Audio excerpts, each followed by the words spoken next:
So this is part 2, Scatterplots.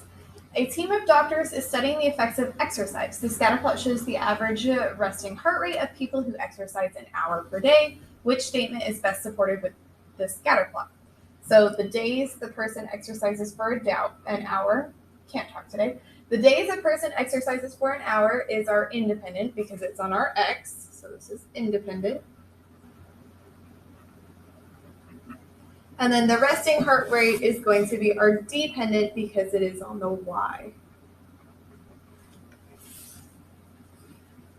There is no apparent association between the average resting heart rate and the number of days a person exercises for an hour.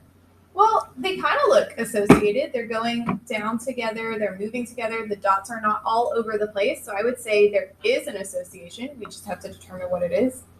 There is a positive linear association between the average resting heart rate and the number of days a person exercises for 1 hour.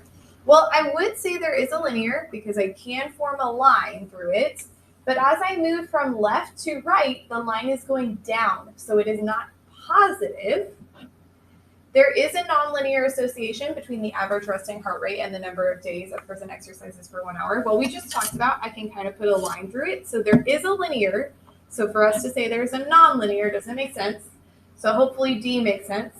There is a negative linear association between the average resting heart rate and the number of days a person exercises. Well, like I said, as I go from left to right, it goes down. It does kind of form a line.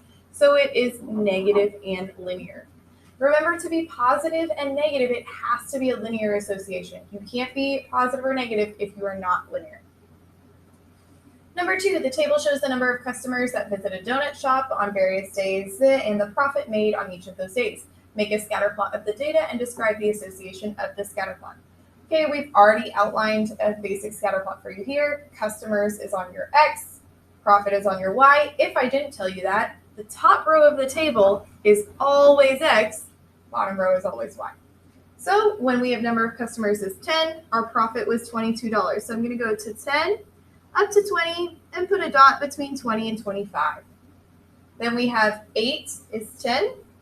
So 8, I'm going to put a dot at 10. 16 is 50. So 16 is at 50. So I go up, put a point. 14 is at 33. So go to 14 and put a point in between 30 and 35. 18 is at 62, so I go from 18, and I'm just above 62. And it says to describe the association. Well, I would say as I move from left to right, it is positive because it is going up, and it is linear because I could put a line through these points. If I was to describe it in terms of the variables, I would say as the customers increase,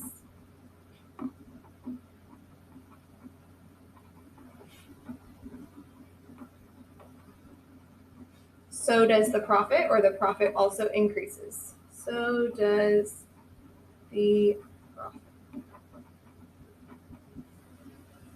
Okay, last one. It says the scatter plot shows how many customers visited a museum and how many customers visited a restaurant each day during 1 week.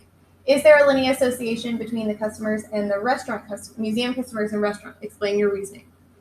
Well, I can kind of put a line through it. So yes, I would say there is a linear association because I can kind of put a line through the dots. All right, that is part 2. You are free to retest.